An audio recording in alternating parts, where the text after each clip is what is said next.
விஷயத்துக்காக கடிதம் தெரிவிக்க வந்திருக்கிற உங்களை தன்னுடைய நாமத்தில் வாழ்க்கிறேன். கண்களை மூடி என் அன்பு தகவலே இந்த அருமையான ஓய்வு நாளுக்காக நான் நன்றி செலுத்துகிறேன். அருமையான இந்த திருச்சபையின் பிள்ளைகளுக்காக நான் நன்றி செலுத்துகிறேன். இந்த நாளின் கால வேளையிலே உம்மை பார்க்கும்படியாக, உம்மை தரிசிக்கும்படியாக, உம்மை ஆராதிக்கும்படியாக, நீ சொல்லுகிற வார்த்தைகளை கேட்கும்படியாக, ஆண்டவரே எங்களுடைய மனக்கலக்கங்களை உங்களுடைய சன்னிதானத்திலே கொட்டும்படியாக வந்திருக்கிற இந்த அன்பு பிள்ளைகளுக்கு நீங்க ஒரு புதிய ஆசீர்வாதத்தை நீங்க கொடுக்கணும். இந்த ஆலயத்துக்குள் வரும் பொழுதும் நாங்கள் இங்கிருந்து கடந்து செல்லும் பொழுதும் உங்களுடைய கிருபையும் உங்களுடைய ஆசீர்வாதமும் எப்பொழுதும் எங்கள் மீது இருக்கிறது. இந்த நாளிலே எங்களோடு பேசி எங்களை இன்னும் பரிசுத்தத்துக்குள் கொஞ்சம் வளர உதவி செய்யும். எங்களுடைய உள்ளத்தின் ஆழத்திலிருந்து தெரியும் மாட்டாடியோ பண்ணக்கூடாது. நாளிலும் என்னை கடந்த 3 நாட்களாக அன்றைக்கு உயிரிலிருந்து இந்த இடத்துல இருப்பதற்கு என்னை அடைந்த அருமையான திருச்சபையின் போதனை அவர்களுக்கும் திருச்சபையுடைய செயலாளர், பொருளாளர், நிர்வாகிகளுக்கும் என்னுடைய நன்றி தெரிவித்துக் கொள்கிறேன். கட்டப்பாராட்ட கிருபைக்கு நன்றி. இன்றைக்கு காலையிலிருந்து என்னுடைய சரீரத்துக்கு ஒரு போராட்டம் இந்த இடத்துல நிற்க முடியுமாக தெரியவில்லை. ஒரு பலவீனத்தை ஆட்கொண்டிருந்தது. அந்த பலவீனத்தின் மத்தியில் எனக்கு கொஞ்சம் சில நேரம் கொஞ்சம் பல்ஸ் டவுன் ஆகும். 50 below 60 வரும், சில நேரம் 48 வரும்.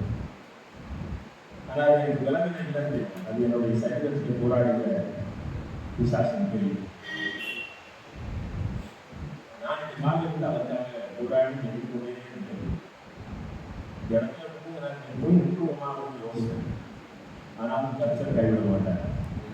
ஏன்னா நான் அந்த ஆவிக்கு மூலமாக செய்த யுத்தத்தில் வெற்றி யாருக்கு? நான் கர்த்தருக்குதான். ஒரு நாள் பிசாசு வெற்றி கொள்ள முடியாது. எல்லாரும் சேர்ந்து இந்த அருமையான பாட்டு முக்கிய ஜீவன் அதில் 444வது பாடலில் ஒரு 2 கவிகளை பாடுவோம். பரிசுத்த கூட்டம் இயேசு வைத்து நிமிஷம் மேல வாசிங்க.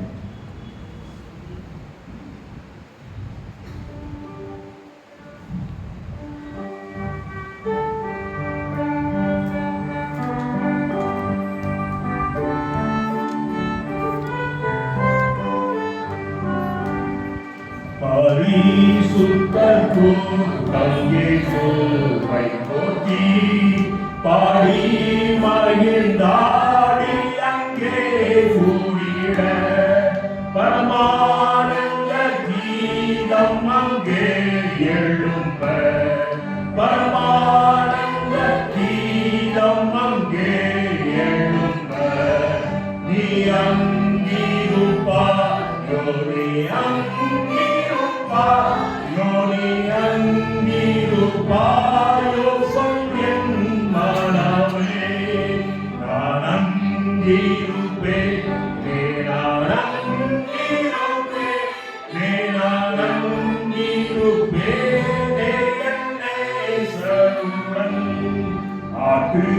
குட்டியும் அரசாட்சி செய்ய அண்டினோய வருவாரை சேர அன்பா கண்ணீரும் துடைக்க நீ அங்கிருப்பா யோனி அங்கிருப்பா யோனி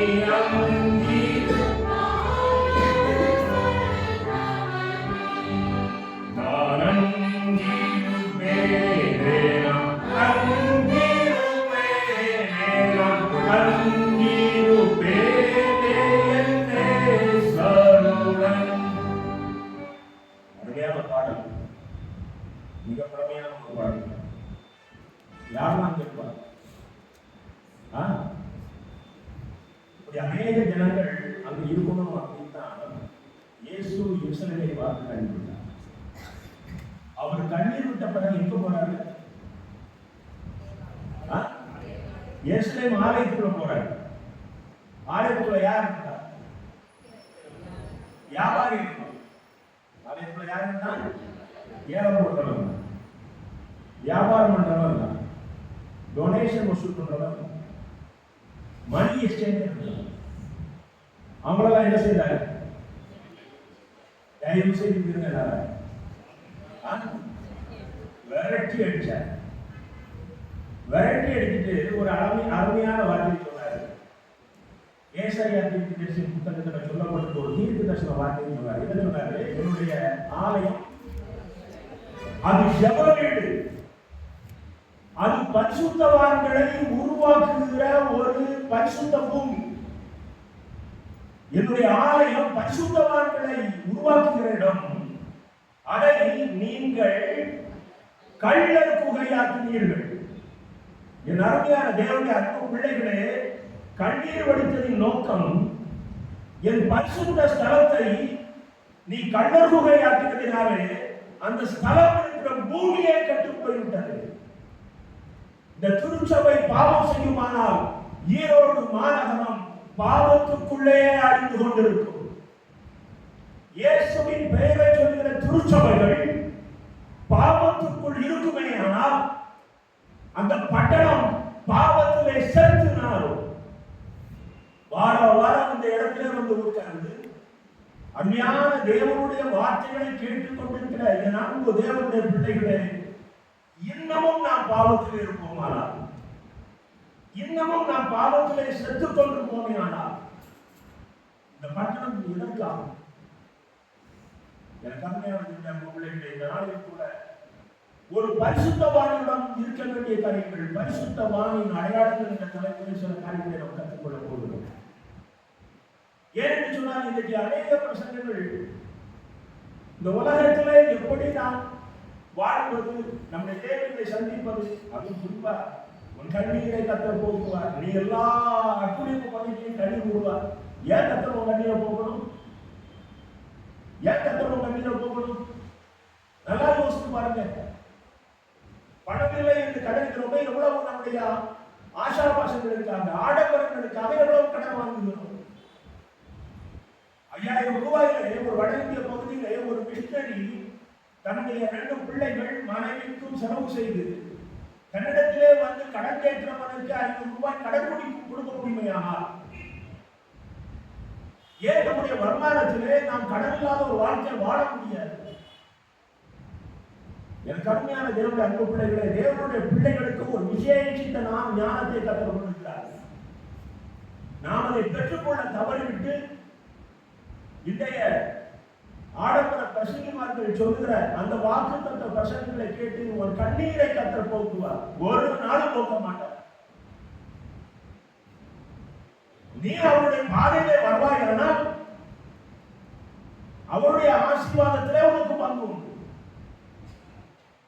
நீ அவருடைய பிள்ளையாக வாழ்வாயானால், அவருடைய வார்த்தையை கேட்டு அதன்படி நடப்பதற்கு ஒப்புக் கொடுப்பாயானால் உனக்கு அவரிடத்தில் இருந்து நல்ல பங்கு வரும். நல்ல பங்கு நமக்கு இருந்தா கெட்ட பங்கு ஒன்று இருக்கும்ல. நாம கெட்ட பங்கையே சுதந்திரித்துக் கொண்டிருக்க கூடாது.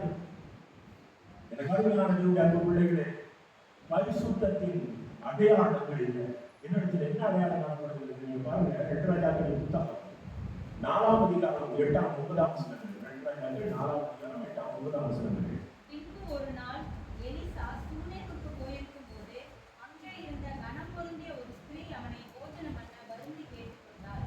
அப்படியே அவன் பயணப்பட்டு வருகிற போதெல்லாம் போஜனம் பண்ணும்படி அங்கே வந்து தங்குவாள். அவள் தன் புருஷனை நோக்கி, இதோ நம்மிடத்தில் எப்போதும் வந்து போகிற தேவனுடைய மனுஷனாகிய பரிசுத்தவான் என்று காண்கிறேன். சூரேம் ஊரில் இருக்கிற அந்த பெண்ணுடைய வீட்டிற்கு யார் வருகிறார்? எலிசா வர்றார். அவருக்கு அவர் கொடுத்திருக்கிற பெயர் தேவனுடைய மனுஷன். இந்த தேவனுடைய மனுஷன் அவருடைய வீட்டிற்கு அடிக்கடி வந்து போகிறார். இவள் தன்னுடைய கணவனிடத்தில் சொல்கிறாள், நம்முடைய வீட்டிற்கு அடிக்கடி வந்து போகிற இந்த தேவனுடைய மனுஷன் பரிசுத்தவான் என்று காண்கிறேன் என்கிறார். அவரை எடுத்த இடத்துல அவனை பரிசுத்தவான்னு சொல்லல. பல முறை வீட்டுக்கு வந்த பிறகு அவருடைய நடவடிக்கைகளை உற்று நோக்கி அவள் அவருக்கு கொடுத்திருக்கிற 2வது பெயர் பரிசுத்தவான். முதலாவது பெயர் தேவனுடைய மனுஷன், இரண்டாவது பெயர் பரிசுத்தவான். இந்த ரெண்டு பெயர்களும் ஒரு கிறிஸ்தவனுக்கு இருக்க வேண்டிய பெயர்கள். நாம் தேவனுடைய பிள்ளைகள், நாம் பரிசுத்தவான்கள்.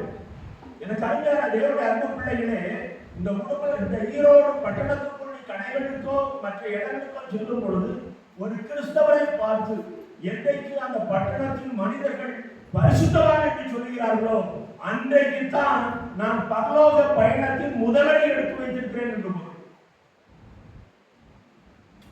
ஒரு சிறு சம்பவத்தை ஒரு பத்திரிகையில வாசித்தேன். ஒரு வருடத்தில் ஒரு பஸ் கண்டக்டர் மீதி தொகை கொடுக்கும்போது கூடுதலாக பணத்தை கொடுத்தார். அந்த மனிதர் வாங்கி பார்த்துருக்காரு, தவறுதலாக கொண்டு விட்டாரோ, கொஞ்சம் அதிகமாக கொடுத்துட்டாரு அப்படி என்று யோசிக்கிறார். கூப்பிட்டு குடும்பமா வேண்டாம் என்று யோசித்து கொண்டிருக்கிறார். பிறகு அவருக்கு கொடுக்க முடியல, கண்டக்டரை கூப்பிட்டு கொடுத்துட்டாரு. அந்த கண்டக்டர் சொன்னாராம், நீங்க திருச்செந்தூர் பர்சன்ட் கொடுத்தீங்க, நீங்க யோக்கியமான ஆளுதான் பார்த்துருக்கேன், அந்த படத்தை நான் வேண்டும் என்றே கொடுத்தேன். அவர் நடித்தார். அவர் சொன்னார், உங்க உபதேசத்துக்கும் உங்க நடவடிக்கைக்கும் சம்பந்தம் இருக்கிறது நான் கண்டுபிடிச்சேன் அப்படின்னா. எனக்கு அருமையான என்னுடைய அன்பு பிள்ளைகளே, இந்த உலகம் உங்களிடத்தில் யோக்கியதை எதிர்பார்க்கிறது. நீ தேவனுடைய பிள்ளைதானா என்பதை இந்த உலகம் எதிர்பார்க்கிறது. ஒரு நாள் இந்த உட்கார்ந்து நான் ஒரு கிறிஸ்தவன், அந்த வேத காலம் என்று நான் நம்மை காட்டிக் கொள்வதற்காக அல்லது நான் தலைமுறை கிறிஸ்தவனாக இந்த இடத்துல உட்காருவதில் எந்த அர்த்தமும் கிடையாது. இன்னைக்கு அநேக உலகம் முழுவதும் அநேக திருச்சபைகள் இயேசு கிறிஸ்துவனுடைய போதனையிலிருந்து வழிவிலகி சென்று விட்டார்கள். பாவம் செய்வது இன்னைக்கு மனிதனுக்கு மிக எளிதான காரியமாக இருக்கிறது. ஞாயிற்றுக்கிழமையிலே ஆலயத்தில் வந்து உட்கார்ந்து போனா பரிசுத்தமான நினைக்கிறார்கள். அது நம்முடைய தலையிலேயே நம் அன்னைவாரி கொண்டு கொள்வதற்குரிய ஒரு காரியம். பரிசுத்தவான் என்பவன் பரிசுத்தத்தை எப்பொழுதும் சிந்தித்துக் கொண்டு பரிசுத்த தெய்வத்தை குறித்த சிந்தனையோடு வாழ்கிறான். பரிசுத்தவான் என்பவன் பரிசுத்தத்தை சிந்தித்துக் கொண்டு பரிசுத்த தெய்வத்தை குறித்த சிந்தனையோடு வாழ்பவன். எதை சிந்தித்துக் கொண்டிருக்கிறார்? உன்னுடைய சிந்தனையில எது ஆக்கிரமித்திருக்கிறது? ஒருவேளை உன் ஊழிய ஸ்தாபனத்தை நடத்துகிறவன் அந்த ஊழிய ஸ்தாபனத்தையே சிந்தித்துக் கொண்டிருக்கிறான். ஆனால் அவன் பரிசுத்தத்திலே குறைவுள்ளவன் என்று நமக்கு ஃபர்ஸ்ட் நம்முடைய சிந்தனையை ஆக்கிரமித்திருக்க வேண்டியவர் இயேசு கிறிஸ்து. கருமையான தேவனுடைய அன்பு பிள்ளைகளே, இந்த உலகம் நம்மை பரிசுத்தவான் என்று சொல்லும்படியாக நம்முடைய வாழ்க்கை இருக்க வேண்டும். நீங்கள் ஏசாயா 29 அதிகாரம் 13 வசனத்தை பாருங்கள். ஏசாயா 29:13 நான் வாசிக்கலாம். இந்த ஜனங்கள் தங்கள் வாயினால் என்னிடத்தில் சேர்ந்து தங்கள் உதடுகளினால் என்னை கனப்படுகிறார்கள். அவர்கள் இதயமோ எனக்கு தூரமாக விலகியிருக்கிறது. அவர்கள் எனக்கு பயப்படுகிற பயம் மனுஷராலே போதிக்கப்பட்ட கற்பனையாக இருக்கிறது. இந்த ஜனங்கள் ஆலயத்தில் வந்து அமர்ந்திருக்கிறார்களே, இவர்களுடைய அந்த பக்தி மனுஷரால் போதிக்கப்பட்டதாக இருக்கிறது. ஆலயத்துக்குள் வரும்பொழுது சிகரெட்டை பிடித்துக் கொண்டு வரக்கூடாது, வாசலிலேயே அதை போட்டுவிட்டு வந்துவிட வேண்டும். முந்தின நாள் நெகிழ்ச்சி வரைக்கும் தண்ணி அடிக்கலாம், ஆலயத்துக்குள் வரும்போது தண்ணி அடித்து அதை நாற்றம் இருக்கக்கூடாது. வாயில் நாங்கள் சேர்ந்து விட்டு அடி அது நாற்றம் இல்லாமல் வரணும். ஆலயத்துக்குள்ள வரும்பொழுது முன்னால் இருக்கிற சிலுவையை பார்த்து பவ்யமாக வணங்கி கொண்டு வரணும். பைபிள் கொண்டு வருவது கூட எனக்கு குறைந்து போச்சு. நம்முடைய பக்திகள் மற்றவர்கள் பார்ப்பதற்காக. ஐயா, நீ ஒரு ஆலயம், அது ஒரு தெரியுமா? ஆலயத்துக்குள்ள சிகரெட் குடிக்க கூடாது என்று நீ சொல்லி நினைக்கிறாயே, நீயே ஆலயம், நீ எப்படி சிகரெட் குடிக்கலாம்? அழகாக சொல்கிறார் பாருங்கள். அவர்கள் எனக்கு பயப்படுகிற பயம் மனுஷராலே போதிக்கப்பட்ட கற்பனையாக இருக்கிறது.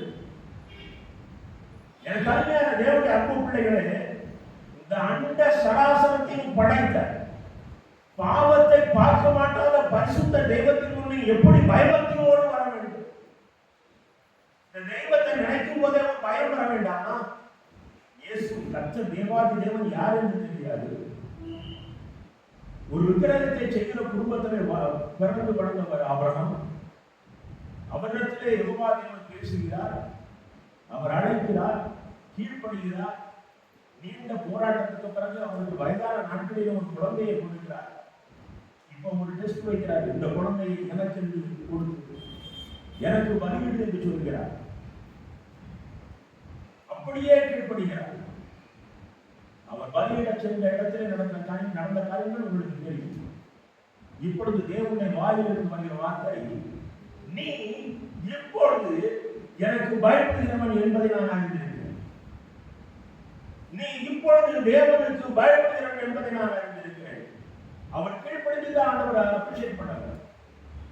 அவர் குழந்தைக்கு காற்றுவதை ஆண்டவர் அப்ரிஷியேட் பண்ணார். ஆனால் அவர் தன்னுடைய மகனை, அது ஒப்பானாக தேவன் சொல்லுவாரு, அவர் ஏக சுதன் என்றும் பாரான், உன் ஏக சுதன் என்றும் பாரான். உனக்கு வயதான நாட்களில் கிடைத்த அந்த ஒரு மகனை கூட நீ எனக்கு கொடுக்க துணிந்த பண்ணிடாமே, நீ தேவனுக்கு பயப்படுகிறவன். அப்படி என்றால் தேவனுடைய அகராதியிலே தேவனுக்கு பயப்படுகிற பயத்தினுடைய குவாலிட்டி என்ன? எனக்கு அருமையான தேவனுடைய பிள்ளைகளே, கோபமாகவே பேசணும்னு நினைக்கிறோம். என்ன பொறுத்தளவு நீங்க பரவாயில்ல போகணும், அவ்வளவுதான். ஒப்புக்கு சப்பு பிரசங்கம் பண்ணணும்னா நீங்க யாரை வேணாலும் கூடிய பிரசங்கம் பண்ணிடுங்க. பிரசங்கமே இல்லைனாலும் சரி, நாங்கள் என் அப்பன் இயேசுவோடு பேசிக்கொண்டே என்னுடைய வாழ்க்கையை ஓட்டி விடுவோம். இது எனக்கு கூலிக்கு மாரடிக்கிற வேலையும் அல்ல. ஏதோ ஒரு வாரத்தில் ஒரு சபையில போய் போதிக்க வேண்டும் என்ற கட்டளையும் அல்ல. என் இயேசுவோடு எவ்வளவு முடியுமோ அவ்வளவு நேரத்தை செலவழிப்பதில் என்ற இன்பம் எனக்கு வேறு எதுவும் கிடையாது. என் அன்பு தேவனுடைய பிள்ளைகளே, உள்ளதை உள்ளதென்று சொல்லுவேன், கேட்பதற்கு மனுவில்லா கேளுங்கள். நாங்கள் அழிந்து போவதற்கு ரெடி என்பவர்கள், நீங்கள் கேட்காமல் உங்கள் செய்திகளை பொருத்திக் கொண்டு நீங்கள் அமைதியாக எனக்கு அருமையான தேவனுடைய அன்பு பிள்ளைகளே, கிறிஸ்து உங்களை அதிகமாக நேசிக்கிறார். அதனால உங்களில் ஒரு சில மக்கள் முதல்வர்கள் செய்தியை கேட்க உட்காருகிறீர்கள். எனக்கு அருமையான தேவனுடைய அன்பு பிள்ளைகளே, நான் உங்களுக்கு சொல்றேன், புதன்கிழமை நீங்க வீட்டில் இருப்பீங்கன்னா அந்த செல்போனை ஆன் பண்ணி வச்சுட்டு உங்க வேலையை பார்த்துட்டு நீங்க அதெல்லாம் கவனியமா உட்காந்துருங்கன்னு நான் சொல்லுவேன். ஆனா ஒவ்வொரு வாரமும் கத்த புதிய புதிய காரியத்தை கற்றுத் தருகிறார். நான் கற்றுக்கொண்டதிலே நான் வளர்ந்து கொண்டிருக்கிறேன். I am confident. இன்றைக்கு என்னுடைய மரணம் வறுமையானால் நான் இயேசுவின் அருகில் இருக்கிறேன் என்ற நிச்சயத்தோடு நான் பார்த்து கொண்டிருக்கிறேன். அதைத்தான் உங்களுக்கு கற்றுத்தர நான் விரும்புகிறேன். கர்த்தர் உங்களை நேசிக்கிறபடினாலே என்னையும் உங்களையும் இணைத்திருக்கிறார். ஹல்லேலூயா. கொஞ்சம் சத்தமா கேளுங்க. ஹல்லேலூயா. எபேசியர் 4:24 பாருங்கள். எபேசியர் 4:24. மெய்யான நீதியிலும் பரிசுத்தத்திலும் தேவனுடைய சாயலாக சிருஷ்டிக்கப்பட்ட புதிய மனுஷனை தரித்துக் கொள்ளுங்கள். மெய்யான நீதியிலும் பரிசுத்தத்திலும் தேவனுடைய சாயலாக சிருஷ்டிக்கப்பட்ட புதிய மனுஷன். அப்போ தேவனுடைய சாயல் என்பதுல ஒரு உண்மையான நீதி இருக்குது, ஒரு உண்மையான பரிசுத்தம் இருக்குது. தேவனுடைய சாயல் என்பது அந்நிய பாஷையிலே நான் ஆர்ப்பரிக்கிறேன் அல்லது நான் அநேக நற்கிரியைகளை செய்கிறேன், நான் அநேக நன்கொடைகளை ஆலயத்துக்கு கொடுக்கிறேன் என்கிற காரியத்தோடு முடிந்து போவதில்லை. அதெல்லாம் ஒரு சின்ன சின்ன ஆரம்ப நிலை. அதிலே மெய்யான நீதி இருக்க வேண்டும். அதிலே மிக உயர்ந்த ஒரு பரிசுத்தம் இருக்கணும். நானும் உங்களை மாதிரி பாடுள்ள மனிதன். ஒரு மனிதனுக்கு அந்தந்த வயதிலே சில இயல்பான பாவங்கள் வரும், இயல்பான பாவங்கள் வரும். ஆனால் நீ அபிஷேகம் பெற்றவனாய் இருப்பாயானால் ஆவியானவர் உனக்குள் அந்த இருந்து அந்த பாவங்களை உணர்த்துவார். அதுதான் நமக்கு ஆவியானவரால் கிடைத்த ஒரு பெரிய கிருபை. அபிஷேகம் பெற்றவன் எல்லாம் பரிசுத்தத்திலே ஊழி இருப்பான், அவன் பாவமே செய்ய மாட்டான் என்று கற்பனை பண்ணிவிடாதீர்கள். அவனுக்கு கிடைத்திருக்கிற ஆசீர்வாதம் அவனுக்குள் இருக்கிற ஆவியானவர் அவனுக்கு பாவத்தை உணர்த்துவார். அவன் அந்த பாவத்தை உடனடியாக அதிலிருந்து எழுதி விடுவான். அந்த பாவம் உணர்வு வந்தவுடனே அந்த பாவத்துக்கு அடிபணிய மாட்டான். இதுதான் ஆவியானுடைய அபிஷேகத்தின் மிக உயர்ந்த ஆசீர்வாதம். கடுமையான தேவனுடைய அன்பு பிள்ளைகளே, இந்த பரிசுத்தத்தை இந்த ஆலயத்துக்குள் இருந்து நாம் பெற்றுக் கொள்கிறவர்களாக இருக்கணும். இன்னும் உங்களுக்குள்ள அபிஷேகம் பெறாதவர்கள் இருப்பீர்களே, ஆனால் கத்தடத்தில் விரும்பி கேளுங்கள், கத்தடத்தில் விரும்பி கேளுங்கள். இந்த கொடிய நாட்களிலே பாவம் ரொம்ப லிபரலா கிடைக்கும். 100% டிஸ்கவுண்ட் கிடைக்கிற ஒரே பொருள் ஆடி மாசத்துல கிடைக்கிற பொருள் எதுனா பாவம். Very liberal. ஐயா ரட்சிக்கப்பட்டிருக்கிறேன், பரிசுத்தமாக இருக்கிறேன் என்பதெல்லாம் பாவத்தை விட முடியல. எது பாவம்னு கூட தெரியல. உன் மனசுக்குள்ள ஒரு எரிச்சல் உருவாகிறது பாவம் ஐயா. ஒரு மனுஷனை பார்த்தா உனக்குள்ள ஒரு கசப்பு உருவாகிறது பாவம் இல்லையா? ஒரு கோபம் உருவாக்குகிறதே, அந்த கோபத்தினுடைய முடிவு பாவம் இல்லையா? எனக்கு பிள்ளைகளே, தேவனுடைய ஆவியினாலே நிரப்பப்பட்டவர்கள், தேவனுடைய ஆவியினாலே வழி நடத்தப்படுகிறவர்கள். இன்னும் நீங்க சொல்ல போன அந்த பரிசுத்தத்துல வாழணும்னா, இந்த ஆவியானவர் என்ன செய்கிறாரு? பாவத்தை மாத்திரம் அவர் நமக்கு விலை போட்டுகிறவர் அல்ல. நீங்க ஜெபிக்கணும். எனக்கு இந்த ஆளை பார்த்தா எரிச்சல் வருது, எங்களை விட முடியும், நாங்கள் லைஃப் எனக்கு உதவி பண்ணுங்கன்னு சொன்னா, உங்க மனதில் இருக்கிற அந்த எரிச்சலின் ஆவியார் அகற்றி போடுவார்.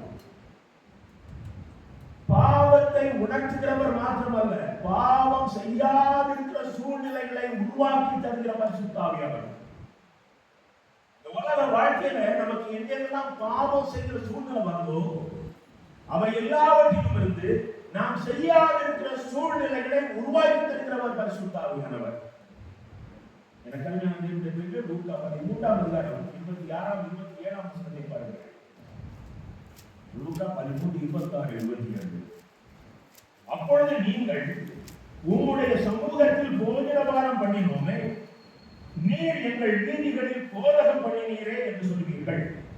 ஆனாலும் அவர் நீங்கள் இவ்விடத்தாரோ உங்களை அறிய, அக்கிரமக்காரராகிய நீங்கள் எல்லாரும் என்னை விட்டு அகன்று போங்கள் என்று சொல்வார் என்று உங்களுக்கு சொல்லுகிறேன்.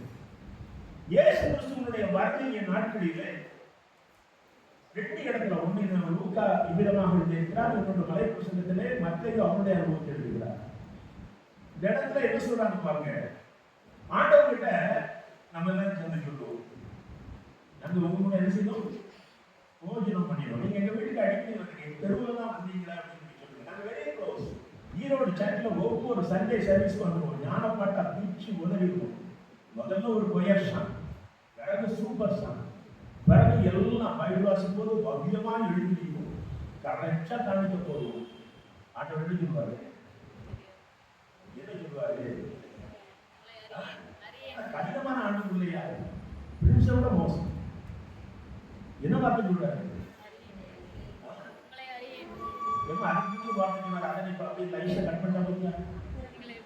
அக்கிரமம் செய்திருக்காரு. என்னுடைய உங்களுக்கு சாப்பிட்டது நல்ல காரியம் அல்ல, அக்கிரமம் செய்திருக்காரு.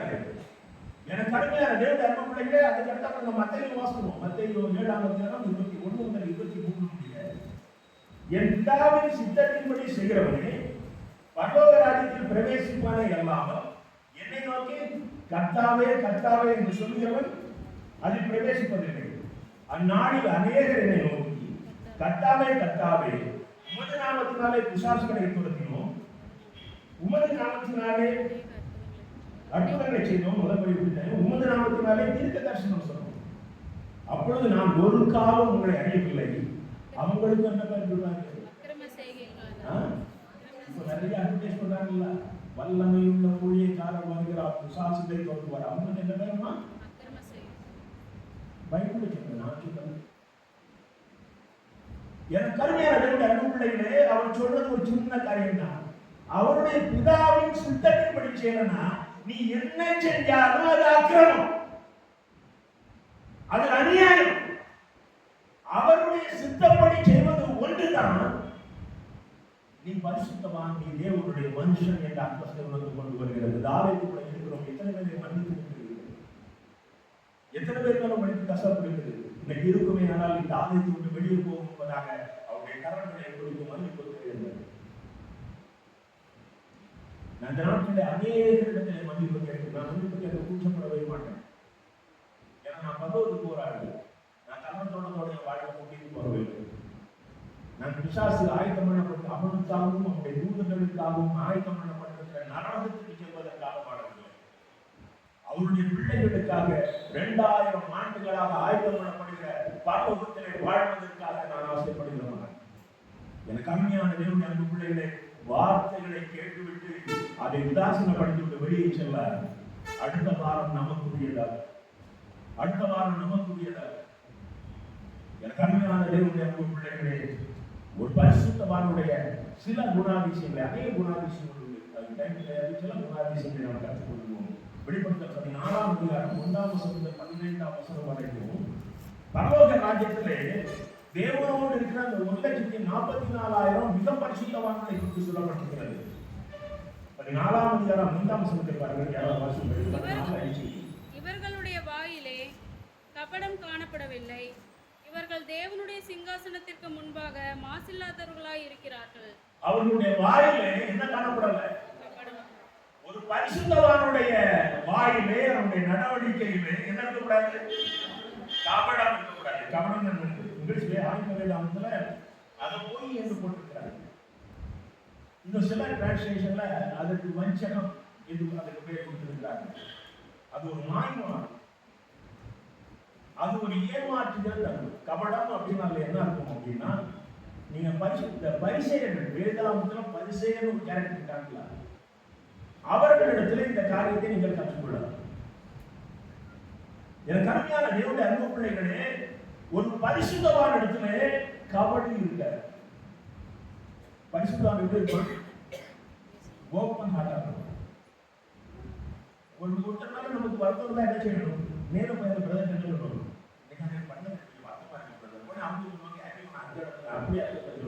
உடனே 2 பேரும் காம்ப்ரமைஸ் ஆயிடுவாங்க. ஒரே ஒரு ஆள் தான் முதல்ல வருத்தப்படுவான். எப்படியாவது சண்டையை உண்டாலாம் நினைச்சு விசாசம் வருத்தப்படுவோம். அந்த பரலோகத்தில் ஒரு மகிழ்ச்சியை உண்டாகும். என் பிள்ளைகள் என்னை போல் வாழ்வதற்கு முயற்சி செய்து கொண்டிருக்கிறார்கள். மார்க் 7ஆம் அதிகாரம் 27ஆம் வசனம் 20ஆம் வசனத்தை பாருங்கள். மார்க் 7:20. மனுஷன் உள்ளத்திலிருந்து புறப்படுவதே மனுஷனை தீட்டுப்படுத்தும். அந்த 22ஆம் வசனத்தை பார்த்தீங்கன்னா அது அநேக பாவங்கள் ஒரு பட்டியல் கொடுக்கப்பட்டிருக்கு. அந்த பட்டியலில் ஒரு பாவம் என்னன்னா கபடி. இந்த கபடி எங்கிருந்து வருகிறது? மனுஷனுடைய இருதயத்துக்குள்ள இருந்து வருது. ஐயா, அநேக கிறிஸ்தவர்கள் தங்களை பரிசுத்தவான்களாக காட்டிக் கொள்வதற்கு மிகப்பெரிய வேஷங்களை போடுகிறார்கள். விஷங்களிடத்திலிருந்து வரதே போய் தான். ஏன்னா ஜனங்கள் இவருடைய குவாலிட்டியை தெரிஞ்சாதானே இவர் ஒரு பெரிய ஊழியக்காரன் அங்கீகரிப்பாங்க. இருக்கிற ஆள் ஒரு பெரிய குவாலிட்டியை காட்டினா நீங்களாம் ஒரு பெரிய ஊழியக்காரன் இருக்குவீங்க. ஒரு நிமிஷம் பார்த்தீங்கன்னா அவன் காசு இருந்தால் கார் வருவான், காசு இருந்தாலும் பஸ்ஸில் வருவான், பஸ் இருந்தால் நடந்தாலும் வந்துடுவான். அவன் விட்டாக்கிற போதும் அவன் வேலையை அவன் பார்த்துக்குவான். ஆனால் சிலருக்கு நீங்கள் கார் போட்டு அது வாசல் கூப்பிட்டு வந்து அவர் நின்னாச்சுன்னா நீங்கள் எல்லாரும் எடுத்துக்கிட்டீங்க பேசுவார். ஆண்டோட பிரதரும் சாரு முன்னாடி கூட்டமும் சார். எனக்கு அருமையான தேவனுடைய அந்த பிள்ளைகளே, நீங்க என்ன வேஷம் வேணாலும் போடலாம். யூ கான்ட் சீட் அவர்கள் பண்ணலாம். அன்பு தகப்பனை ஏமாற்ற முடியாது. எனக்கு அருமையான தேவனுடைய அந்த பிள்ளைகளே, ஒரு பரிசுத்தவான்கள் காப்பீடு இருக்கக்கூடாது. ஒரு மாவியமாக இருக்கக்கூடாது. நாம் எப்பொழுதும் திறந்த இதயத்தோடு இருக்கணும். ஒருத்தரை பற்றி ஒருத்தரை போக சொல்லாதீங்க. ஆண்டோடைய பிள்ளைகள் நேருக்கு நேரம் தான் பேசுவாங்க. நேருக்கு நேரம் யாராவது உங்களை குறை சொன்னா போகவே படாதீங்க. உடனடியாக நீங்க உங்களுக்கு அந்த குறை இருந்தால் ஒப்புரவாங்க. இல்லைன்னா அந்த சகோதரன் சொல்லுங்க, அந்த சகோதரன் சொல்லுங்க, எனக்கு குறை கிடையாதுங்க, நீங்க தவறுதலா புரிஞ்சிருக்கீங்கன்னு சொல்லி ஒப்புரவாங்க. ரொம்ப சந்தோஷமா வாழ்க்கை நடக்குது. ஆண்டோடைய பிள்ளைகள் படுக்கும் போது அவங்க அதை சொன்னாங்க, இவங்க இதை சொன்னாங்க, தலையில ஏறிட்டு படுக்காதீங்க. உங்களை அப்படி படுக்க வச்சதுக்கே பிசாசு திட்டப்படுங்க. ஆண்டோடைய பிள்ளைகள் படுத்திருக்கும் போது நினைக்க வேண்டியது இயேசு கிறிஸ்துவை நினைக்கணும், வசனங்கள் அவர் சொன்ன வார்த்தைகளை நினைக்கணும். ஒருவேளை இப்படி சிந்தனைகள் வருமையானால் எழுதி உட்கார்ந்து என் பிசாசை என்னுடைய தூக்கத்தை நீ கெடுக்க முடியாது, நான் அந்த சகோதரனை சகோதரியை மன்னித்து விட்டேன், நீ இந்த இடத்துக்கு போயிட்டு சொல்லி உங்களுடைய வாழ்விட்டு அதை அதட்டி அப்புறப்படுத்தி விட்டு மனதை லகுவாக்கி படுத்து. எனக்கு அருமையானவர்களுடைய சங்கீதம் 32 பாருங்க. சங்கீதம் 32. எவனுடைய அக்கிரமத்தை கர்த்தர் எண்ணாது இருக்கிறாரோ, எவனுடைய ஆவியில் கபடம் இல்லாது இருக்கிறதோ அவன் பாக்கியம். எவனுடைய ஆவியில், சரீரத்தில் கிடையாது, ஆவியில கபடம் இருக்குது. இன்னைக்கு எனக்கு அருமையான தேவனுடைய அன்பு பிள்ளைகளே, அபிஷேகம் பெற்றிருக்கிறேன் என்று சொல்லுகிற தேவனுடைய அன்பு பிள்ளைகளே, உன்னுடைய ஆவியில் என்ன இருக்குது? விளக்கால் போட்டு அந்நிய பாஷையில பேசுறது நல்லது, அதை நீ பேசணும்னு முயற்சி பண்ணாது. நீ நிக்கிற இடத்துல உன்னை பரிசுத்தவாணியாக காட்டுவதற்காக ஒரு அந்நிய பாஷையை பேசி காட்டாது. இந்த இடத்துல இப்படி பைபிள் தூக்கி கொண்டு அலையணும். ஆனால் உன்னுடைய ஆவியிலே நான் பைபிள் வைத்திருந்தால் தான் என்னை பரிசுத்தவான் என்று நம்புவார்கள் என்பதற்காக தூக்கி விடாது. பரிசுத்தவானுடைய குணாதிசயங்கள் இயல்பாக இருக்க வேண்டுமே ஒழிய அது கபடாக, அது நடிப்பாக, அது மாய்மாலமாக இருக்கக்கூடாது. இதைதான் பரிசேயர்கள் செய்தார்கள். நியாயப்பிரமாணத்தின் காரியங்களை அவர்கள் உண்மையாக கடைபிடிக்கவில்லை. ஆனால் அன்றைக்கு இருந்த யூதர்கள் மத்தியிலே அவர்கள் நியாயப்பிரமாணத்தை உண்மையாக பெர்ஃபெக்டாக 100% பெர்ஃபெக்டாக அவர்கள் கடைபிடிப்பது போல அவர்கள் நடித்ததினால்தான் இயேசு கிறிஸ்து அது உண்மையான கீழ்ப்படிதல் அல்ல என்பதை கண்டிக்கும் விதமாக அவர்களுக்கு கொடுத்த பெயர் மாய்மாலக்காரர்கள். அதாவது இயேசு மாதிரி கண்டிப்பி பசங்க யாருமே பண்ணிக்க முடியாது. அவங்களுக்கு பேர் கொடுத்தாரு, நீங்கெல்லாம் வெள்ளை அடிக்கப்பட்ட கலராடா அப்படின்னு. எனக்கு அருமையான தேவனுடைய அன்பு பிள்ளைகளே, மிக தைரியமாக உண்மையான சூழ்நிலையை தைரியமாக போதித்த இயேசு கிறிஸ்துவுக்கு இணையான பிரசங்கங்கள் யாருமே கிடையாது. அதுக்கு பிறகு அதே மாதிரி ஓரளவுக்கு கடினமாக பிரசங்கித்தவர் அப்போஸ்தலன் பவுல். ராஜாக்களுக்கு முன்பதாக இருந்து மிக தைரியமாக கடினமாக பிரசங்கம் செய்தார். எனக்கு அருமையான தேவனுடைய அன்பு பிள்ளைகளே, நீ பரிசுத்தவானாக இருப்பாயானால் கொஞ்சம் கூட நடிச்சாங்க, கொஞ்சம் கூட மாய்மாலம் பண்ணுகிறார், உன் வாயிலிருந்து பொய்யான வார்த்தை வரக்கூடாது. அருமையான வெள்ளூர்ல இருந்து நாசுபாதை இணைந்திருக்கும் இந்த ஊழியத்தை ஆரம்பித்து நடத்தி இன்னைக்கு ஓய்வுகளில் இருக்கிறார்கள். நான் ஸ்டாண்டிங் சொல்லுவார்கள், கல்வி பசங்க மேடையில வந்து ஏதாவது கணக்கு சொன்னாங்க துல்லியமா சொல்லுங்க, இல்லைன்னா சொன்னாங்க அப்படின்னா அப்ராக்சிமேட்டா 100 சொல்லாங்க. 12 பேரும் கொஞ்சம் சொன்னா 12 சொல்றீங்க, அது என்ன அப்ராக்சிமேட்டா 100? ஆக நீ 88% போய் சொல்றாங்க. எனக்கு அருமையான தேவனுடைய அன்பு பிள்ளைகளே, இன்னைக்கு காணிக்கை வசூலை கூட்டுவதற்காக சிலர் தங்களுக்கு வருகிற சில சின்ன கூட்டத்தை கூட அரசியல் கட்சி மாதிரி அதை 1000, 10,000, லட்சம் என்று சொல்லக்கூடிய அளவுக்கு ஆகி போனாங்க. ஏதோ கத்தர் உடனே கண்டிக்கல, அளவு கதை ஓடி இருக்கு. நீ பழைய ஏற்பாட்டில் தேவனுடைய நேரடி ஆட்சியில் இருப்பாய், ஆனால் என்னைக்கோ நீ மறைந்து போயிருப்பாய். கத்தர் அருவருத்திருப்பார். பரிசுத்தவான்கள் இடத்துல அந்த அணுவளவு கூட இருக்கக்கூடாது. உங்க பிள்ளைகளுக்கு நீங்கள் உங்களை ரோல் மாடலா காட்டுங்க. நீங்கள் பலவீனமாகி விழுந்து எழுப்பியதை பிள்ளைகளுக்கு கற்றுக் கொடுங்க. இதை எனக்கு ஸ்டாண்டர்டு கற்றுக் கொடுத்தாரு. ஊழியக்காரன் அவனும் பாவத்துல விழுந்து எழுப்பணும்ன்றத சொன்னீங்கன்னா இங்க முன்னாள் இருக்கிற ஜனம் நினைக்கும், அப்ப எல்லாருக்கும் இந்த பாவம் வரும், எல்லாரும் எழுப்பிடலாம்ன்றத நம்புவோம். நீ ஏதோ கவர்ல இருந்து அப்படியே நேர தொப்புன்னு வந்து விழுந்த மாதிரி காட்டினா, ஓ இது இந்த பிரதருக்கு மட்டும் தான் முடியும் போல, நம்ம ஒருத்தராலே முடியாதுன்னு அவனும் மறைமலமா இருந்துட்டு போயிடுவோம். எனக்கு அருமையான தேவனுடைய அன்பு பிள்ளைகளே, பாவ பலவீனம் எல்லாருக்கும் சமம். மிகப்பெரிய பிரசங்கர் அருமையான சார்ல்ஸ் ஃபின்னி அவர்கள் இங்கிலாந்து அமெரிக்கா தேசத்தில் இருந்தாங்க. மிகப்பெரிய ஊழியக்காரர். அவருக்கு சுட்டு குடிக்கிற பழக்கம் கொடுத்தாங்க. அப்போ அவருடைய அந்த ஹேபிட்ட ஒரு சூட்டு கம்பெனிக்காரர் ஒரு பெரிய விளம்பரம் வச்சுருந்தாங்க. அந்த விளம்பரத்துல சார்ல்ஸ் ஃபின்னி விரும்பி குடிக்கிற சுட்டுன்னு அட்வர்டைஸ் பண்ணாங்க. அவர் ஊழியம் பண்ணிட்டு தான் இருக்கிறார். அந்த நாட்டினுடைய சூழ்நிலையில் அவரால் விட முடியாத பாவமாக இருக்கிறது. அவருக்கு பாவம் உணர்வு தான் எனக்கு தெரியவில்லை. ஆனால் அந்த மூல பாவம் நினைச்சா நாம் இவ்வளவு பெரிய தப்பு பண்ணியிருக்கிறோம் சொல்லி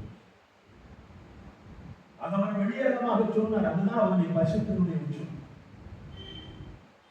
எனக்கு அருமையான தேவனுடைய அன்பு பிள்ளைகளே, ஒவ்வொரு பரிசுத்தவானும் இந்த உலகத்தில் சாதாரண பாவங்கள் விழுந்து ஒவ்வொரு பாவமா விட்டு விட்டு விட்டுதான் வளர்ந்து வந்தாங்க ஒழிய யார் மேல தொப்புன்னு ஒரு விழுந்தில்லை. அப்படி எவனாவது பேசுறான்னா அவன் பக்கா ஃப்ராடு. அது இன்னைக்கு அதிகமான ஃப்ராட் என்னன்னா ஏசு என்கிட்ட பேசினான்னு சொல்லிதான் மெசேஜ் ஆரம்பிக்கிறது. நானும் மெசேஜ் ப்ரிப்பேர் பண்றேன், ஆவியானவங்க தான் என்கிட்ட பேசினா நான் உங்கள்கிட்ட பேசுறேன். ஆனா நேரம் ஏதோ இயேசு தத்துவமா வந்து பக்கத்துல உட்கார்ந்து நம்ம என்ன எழுதிட்டு இருக்கிறேன். கருமையான தேவனுடைய அன்பு பிள்ளைகளே, கபடு உங்களுடைய இருதயத்திலே நுழைந்து விடுவதற்கு இடம் விடாதுங்கள். நீங்க இயேசு கிறிஸ்து பாருங்க, நாத்தானுவேல் என்று ஒரு அருமையான தேவனுடைய மனுஷன். யோவான் 1:47 யோவான் 1:47. இயேசு நாத்தானுவேல் தம்மிடத்திலே வர கண்டு அவனை குறித்து ஒரு அருமையான வார்த்தை சொன்னார். இதோ கபடற்ற உத்தம இஸ்ரவேலன். சண்டே ஸ்கூல் சொல்லி கொடுத்தது. இதோ கபடற்ற இயேசு கிறிஸ்துவிட்ட பேர் வாங்கிட்டா பாருங்க. இயேசு கிறிஸ்துவிட்ட எவ்வளவு பெரிய ஒரு ரெக்கார்ட். கபடற்ற உத்தம இஸ்ரவேலன் இயேசு இருக்கிறாங்க.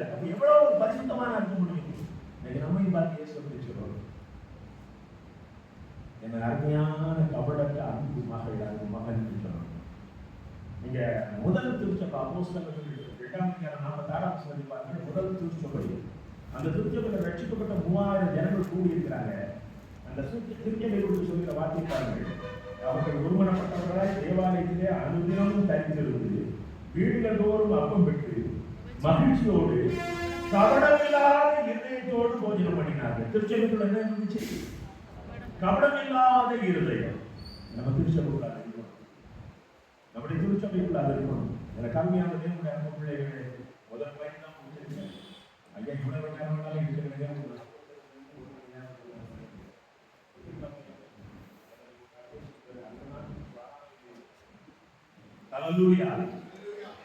எனக்கு அருமையான தேவனுடைய அன்பு பிள்ளைகளே, கபடம் இல்லாத இறுதி நம்ம திருச்சபைக்குள்ள இருக்கணும்.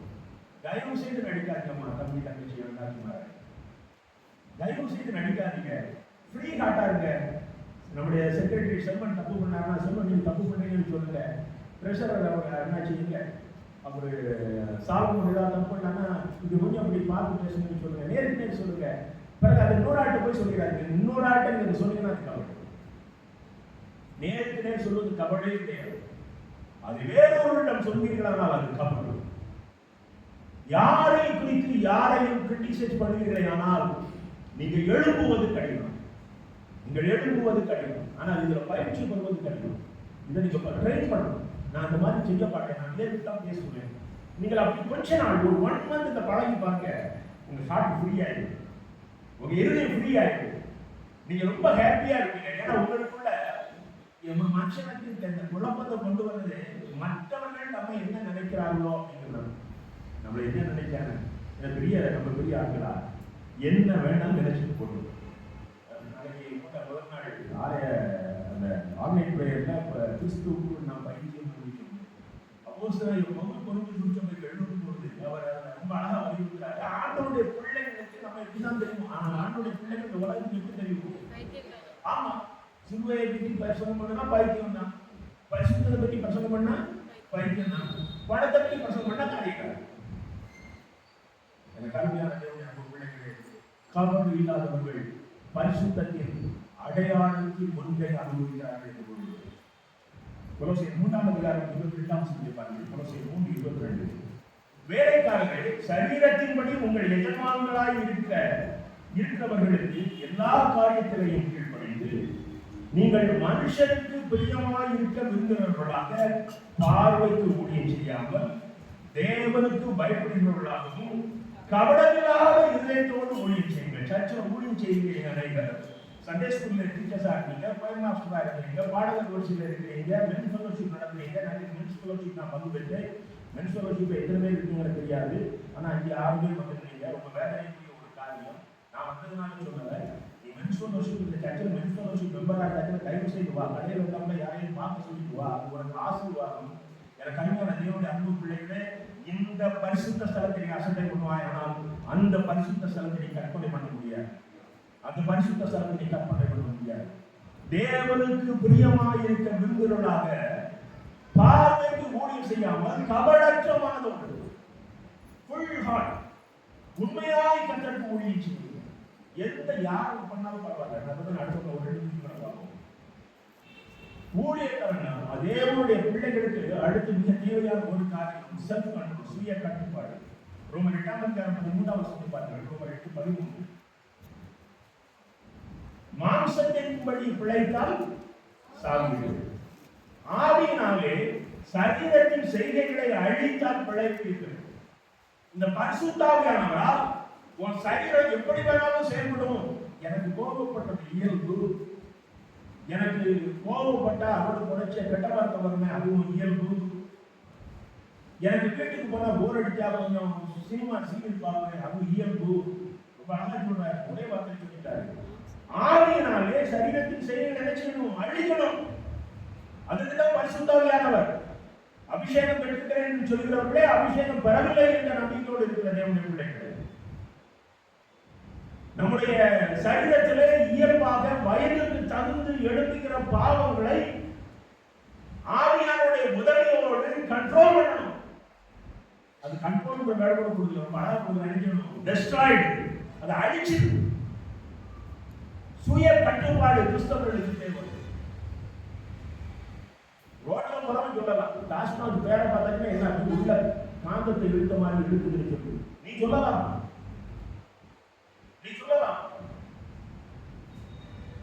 எனக்கான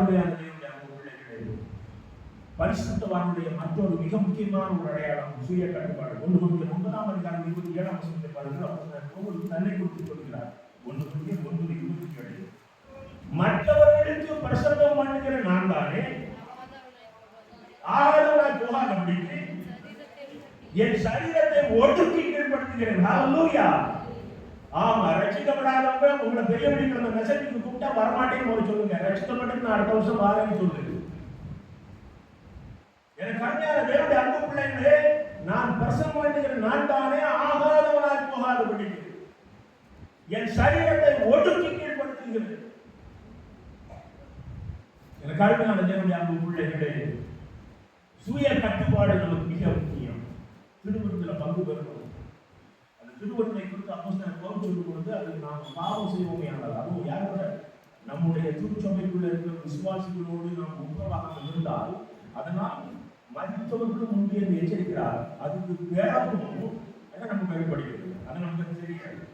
அதுக்கு பிறகு துணிஞ்சு நமக்கு இந்த திருச்சபைக்குள்ள நம்ம அநேகரிடம் உத்தரவாகாமல் திருவிருந்து எடுத்தா இதை பரவணும்னு நினைக்கிறோம். ஆனால் பாவத்தோட பாவத்தை கொடுக்கும். நீ பரிசுத்தமாக அதை செய்யாமல் உன் பாவத்தோடு பாவத்தை கூட்டுகிறார். கருமையான தேவனுடைய அனுப்படைகளை தயவு செய்து நான் பேசுகிற உள்ளத்தில் எடுத்துக்கங்க. ஆவியானவர் பேசுகிறார். நீங்க உங்களை சரி செய்ய ஒப்புக்கொள்ளுங்க. நம்ம ஒரு சின்ன குடும்பம், ஒரு 80 குடும்பங்கள் இருக்கிறீர்கள். எல்லாரும் உத்தரவாதங்கள், எல்லாரையும் நேசியுங்க. ஒருத்தர் கனப்படுத்துங்க. கட்சிக்குள்ள வந்தது ஒருத்தர் பார்த்து சிரிச்சாக்க வாங்கன்னு சொல்லுங்க.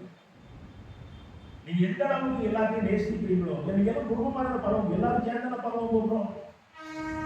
யாராவது பருவத்துக்கு வந்துடக்கூடாதுன்னு நினைக்கிறீங்களா? சில கணவன் மனைவி சண்டை போடுவாங்க. நான் கையா சொல்லுவாங்க, எப்பா சீக்கிரத்தை செஞ்சு பருவத்துக்கு போன பாருங்க. அந்த அம்மா சொல்லுவோம், நீ அங்க போன நரகத்துக்கே போற, 7 பேருக்கு நான் வர மாட்டேன். 2 பேரும் நரகத்துக்கு போய் சண்டை போடுவாங்க. அதை வேற விஷயம். ஆனா அவங்க லெவலில் அந்த லெவலுக்கு பேசிக்கிறாங்க. எனக்கு அருமையான தேவனுடைய அம்மா பிள்ளைகளே, இந்த திருச்சபை நாம் தேவனுடைய பிள்ளை. அவருடைய பாவத்தில் மரியாதை போவதாக உங்களுடைய வாழ்க்கையிலே பாவத்தை வெறுப்பதிலே முக்கியத்துவம் கொடுங்க. ஒரு சுய கட்டுப்பாடை நீங்கள் பயிற்சி எடுங்க. அதுதான் எடுக்கணும். எடுத்தெடுப்புலாம் அப்படி ஆக முடியாது. சுய கட்டுப்பாடு எதுனா நாக்கை கண்ட்ரோல் பண்ணணும், கண்ணை கண்ட்ரோல் பண்ணணும், செவியை கண்ட்ரோல் பண்ணணும். நீங்க பாருங்க, யாக்கோபு 3:2 யாக்கோபு 3:2 நாவில் சொல் தவறாதவனே பூரண புருஷன். ஒரு முழுமையான மனிதன் யார் என்றால் அவன் சொல் தவறாதவனாக இருக்கணும். அவசரத்துல சொல்லிட்டேங்கிறது இல்லை, உச்சாரத்துல சொல்லிட்டேங்கிறது இல்லை. ஒருவன் பூரண மனிதனாக பரிசுத்தவனாக இருப்பானே ஆனால் அவன் நாவில் சொல் தவறாதவனாக இருக்கணும். 26 வருஷம் பார்த்து 1:26 வருஷம்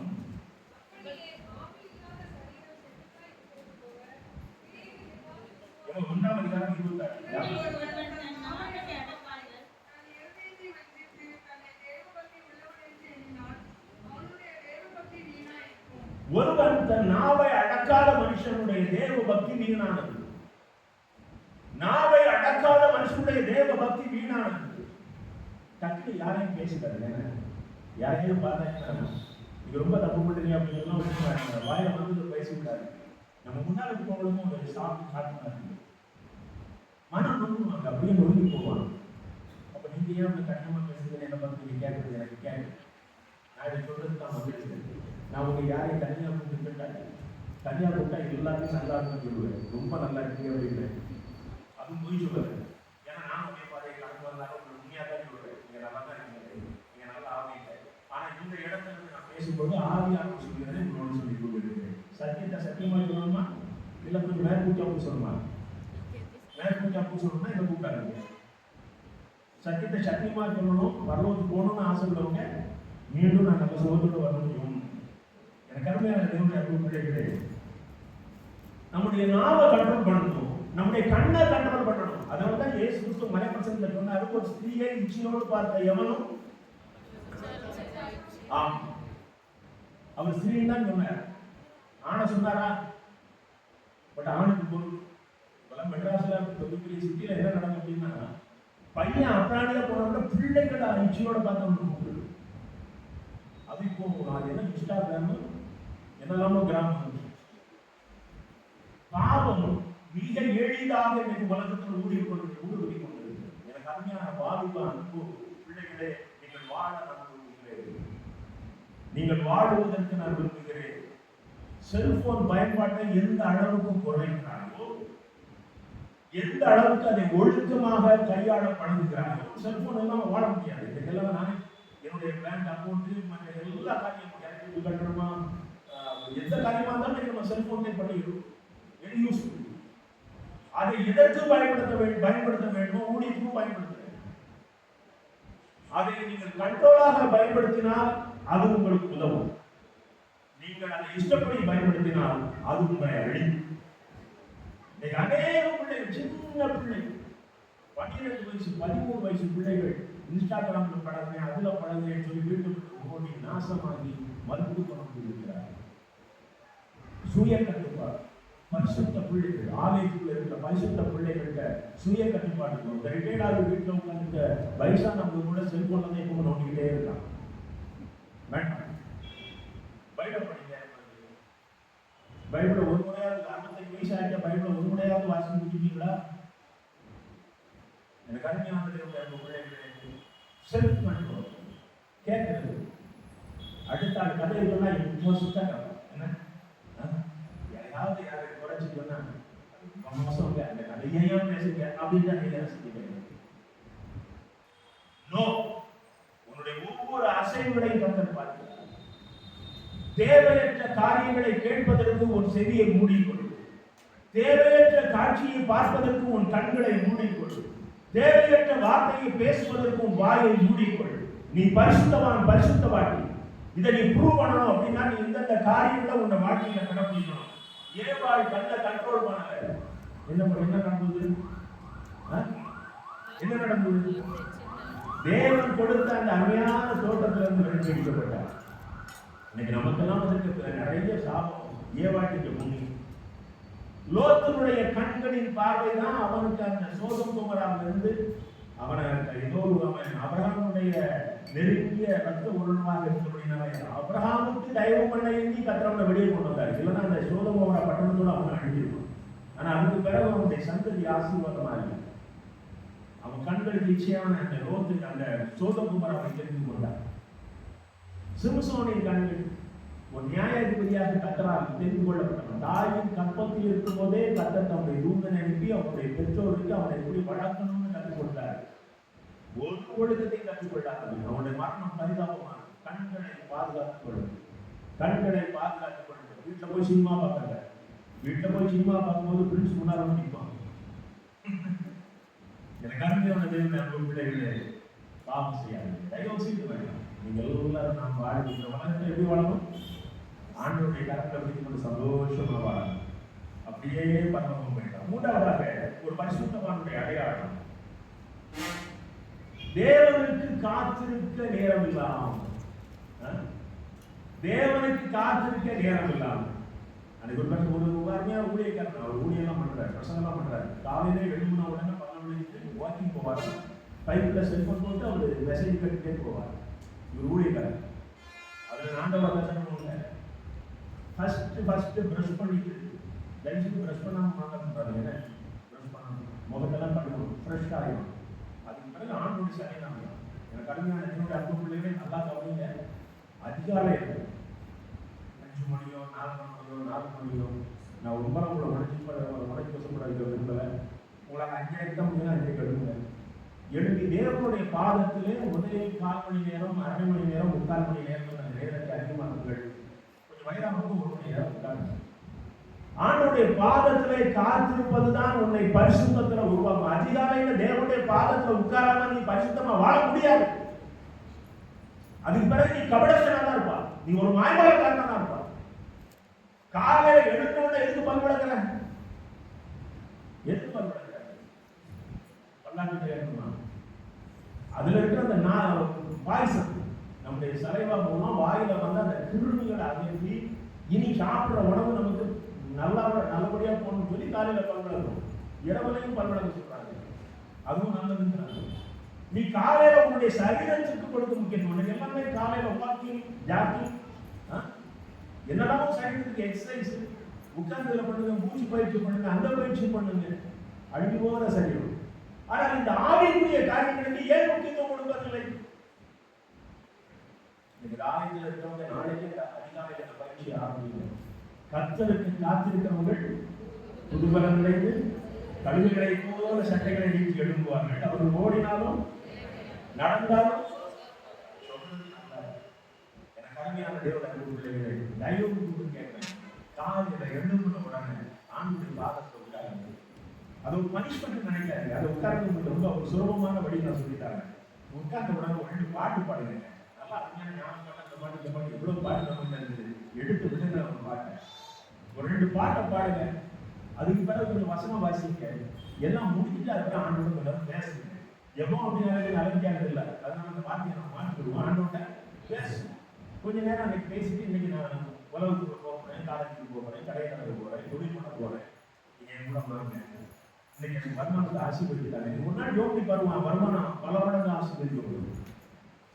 நீ மிகுந்த ஐஸ்வர்யம் உள்ளவனாக இருப்பார். நீ மிகுந்த ஆசீர்வாதம் உள்ளவனாக இருப்பார். நீ பரிசுத்தத்தில் தேவனுடைய பிள்ளையாக வளர்ந்து கொண்டிருப்பாய். மத்தேயு 1ஆம் அதிகாரம், மத்தேயு 14ஆம் அதிகாரம் 22, 23 பாருங்க. மத்தேயு 14, 22, 23. இயேசு ஜனங்களை அனுப்புகையில் தம்முடைய சீஷர்கள் படகில் ஏறி தமக்கு முன்னே அக்கறைக்கு போகும்படி அவர்களை துரிதப்படுத்தினார். அவர் ஜனங்களை அனுப்பிவிட்ட பின் தனித்து ஜெபம் பண்ண ஒரு மலையின் மேல் ஏறி சாயங்காலமான போது அங்கே தனிமையாக இருந்தார். இயேசு என்ன பண்றாரு? அங்க 5000 புருஷர்களுக்கு சாப்பாடு கொடுத்தாரு. இப்ப சீஷர்கள் தான் அனுப்பிட்டாரு. இப்ப எங்க போறாரு? தனிமையிலே தேவனோடு உறவாடுவதற்கு போகிறார். இன்னைக்கு ஒரு பெரிய காரியத்தை தேவன் செய்திருக்கிறாரு. நான் அவரோடு உறவாட வேண்டும். சண்டே இங்க வந்து உட்கார்றதோட தேவனோடு உறவாடுதல் முடிந்து போகிறது. உன்னுடைய வீட்டுல கதவை அடைத்துக் கொண்டு உனக்கு எப்பெல்லாம் நேரம் கிடைக்குமோ அப்பெல்லாம் நீங்க தேவனோடு உறவாடுகிற பழக்கத்தை வைத்துக் கொள்ளுங்கள். எனக்கு தனியா ரூம்ல இருந்தான்னா அப்படின்னா என்ன அர்த்தம்? நான் ஆண்டவரோடு இருக்கேன். குடும்பப்பட்ட சொல்லி நான் ஒரு ரூம்ல இருப்பேன், வீட்டை தண்ணி கொடுப்பாங்க. 2 பேருமே பாடுறது தான் எங்களுக்கு. நீங்க தனித்து தேவனோடு இருக்கிற அனுபவத்தை போல இந்த உலகத்துல ரம்யமான அனுபவம் வேற ஒன்றுமே கிடையாது. அதை போல ஆசீர்வாதமான அனுபவம் ஒன்றுமே கிடையாது. கர்த்தர் உனக்கு எல்லா ஆசீர்வாதத்தையும் தருவார்கள். உன்னை அவர் செழிப்பாக வைத்திருப்பார். செழிப்பு உபதேசம் சொல்றாங்களே, நீங்க ஆண்டவரோட வாழ்ந்து பாருங்க, ஆண்டவருடைய அத்தனை ஆசீர்வாதத்திலையும் உனக்கு பாருங்க. இதுவே உண்டி அவர் உன்னோடு இருப்பார். மார்க் 11:35 பாருங்க. மார்க் 1:35 பாருங்க. இயேசு அதிகாலையில் இருட்டோடு எழுந்து புறப்பட்டு பணாபுரத்துக்கு இயேசு அதிகாலையில் எழுந்து இருட்டோடு புறப்பட்டு வனாந்தரமான ஒரு இடத்துக்கு போய் அங்கே ஜெபம் பண்ணுகிறார். எவ்வளவு ஒரு அவர் தேவனுடைய குமாரனாக இருந்தும் தேவனுக்கு சமமாக இருப்பதை கொள்ளையாடினவர்களா இருந்தார். அவர் தேவனோடு உறவாடுவதிலே தன்னை நமக்கு ஒரு முன்னுதாரணமாக அவர் காட்டினார். கலாத்தியர் 1ஆம் அதிகாரம் 12ஆம் வசனத்தை பாருங்க. அப்போஸ்தலர் பவுல் சொல்கிறார், கலாத்தியர் 1:12, நான் அதை ஒரு மனுஷனால் பெற்றதும் இல்லை, மனுஷனால் கற்றதும் இல்லை, இயேசு கிறிஸ்துவே அதை எனக்கு வெளிப்படுத்தினார். அது முதல் வசனம். இது 1:17 பாருங்க. எனக்கு முன்னே அப்போஸ்தலர் ஆனவர்களிடத்திலே எருசலேமுக்கு போகாமலும் அரபி தேசத்திற்கு புறப்பட்டு போய் மறுபடியும் தமஸ்கு ஊருக்கு திரும்பி வந்தது. 3 ஆண்டுகள் கழித்து தான் நான் சீஷர்களை பார்த்தேன். அப்போஸ்தலர்களை பார்த்தேன். அவன் தனித்திருக்கிற அனுபவம் தான் அப்போஸ்தலனாகிய பவுலுக்கு அந்த 13 நிருபங்களையும் எழுதுகிற கிருபையை கொடுத்தது. ஆண்டவருடைய பிள்ளைகள் நீங்கள் பரிசுத்தவான்களாக மாற வேண்டுமானால் ஒரு ட்ரைனிங் உங்களுக்கு தேவை, ஒரு பயிற்சி தேவை. இந்த பயிற்சியை கர்த்தர் ஒருவர் தான் உங்களுக்கு தர முடியும். இந்த வேத புத்தகத்தை திறந்து வைத்துக் கொண்டு மடமட என்று வாசிக்காதீர்கள். நீங்கள் வாசிக்கிற பகுதியிலே கர்த்தர் உங்களோடு பேசுவதற்காக நிறுத்தி வாசிக்க ஆரம்பியுங்கள். கர்த்தர் உங்களோடு பேச ஆரம்பிப்பார். ஒரு பாஸ்டர் எனக்கு தெரிந்த ஒரு தம்பி, அவர் பிசினஸ்ல நல்ல ஊழியக்காரர், பெரிய பெரிய ஊழியக்காரர்கள்லாம் அவருக்கு நல்ல பழக்கம் உண்டு. சில ஊழிய ஸ்தாபனங்கள்ல அவர் ஒரு ஒன்னாக டைரக்டர் ஆகிறார். அவருக்கு ஒரு பாஸ்டர் சொன்னார், இவர் ஏற்கனவே பிசினஸ்லயும் வெளிநாட்டில் ஏகப்பட்ட நாட்டுக்கு போவார். அவர்கிட்ட சொன்னார் பாஸ்டர், தம்பி 4 மெசேஜ் நச்சுன்னு ப்ரிப்பேர் பண்ணிடுது, எங்க போனாலும் அறுத்து விட்டு உங்களை விரும்பி கூப்பிடுவாங்க. அதை கவர்ச்சியா 4 பாஸ்டர் எப்படி பார்த்து பாஸ்டர் எப்படிப்பட்ட ஒரு ஞாபகம். லாஸ்ட் வீக் நான் பேசிட்டு தம்பி, எனக்கு அந்த தேவனுடைய அன்பு பிள்ளைகளே எவ்வளவு ஒரு மட்டரகமான ஒரு பயிற்சி. இன்னைக்கு இந்த திருச்சபையில பேசணும்னா ஆவியானவர் சொல்றதான் பேச முடியும். இன்னைக்கு இந்த தேவை உங்களுக்கு என்னதுங்கிறது ஆவியானவருக்கு தெரியும். அவருடைய ரெப்ரசன்டேட்டிவ் நான் வரும்போது அவர் சொல்லுவாரு, இந்த இடத்துல போய் இந்த வார்த்தையை பேச அப்படின்பாரு. இன்னைக்கு உங்களை எந்த விதத்தை உருவாக்கணுமோ, உங்களுக்கு விட்டமின் டி குறைவுக்கு விட்டமின் 12 மாத்திரையோ சத்தோலையோ கொடுக்கக்கூடாது.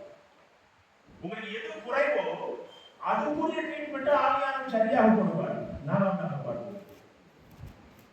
இதுதான் எனக்கு திருச்சபையில் இருக்கிற பெரிய போல.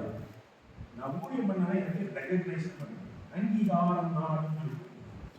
2003ஆம் அதிகாரம் 1ஆம் சொல்லி பார்ப்போம். 2003 ஒரு சமயம் யூதாவின் ராஜாவாகிய யோசபாத், நாம் கர்த்தரிடத்தில் விசாரிக்கும்படி கர்த்தருடைய தீர்க்கதரிசி ஒருவரும் இங்கே இல்லையா என்று கேட்டதற்கு, எலியாவின் கைகளுக்கு தண்ணீர் வார்த்த சாப்பாத்தின் குமாரனாகிய எலிசா இங்கே இருக்கிறான் என்று இஸ்ரவேல் ராஜாவின் ஊழியக்காரரின் ஒருவன் மறுமொழியாய் சொன்னான்.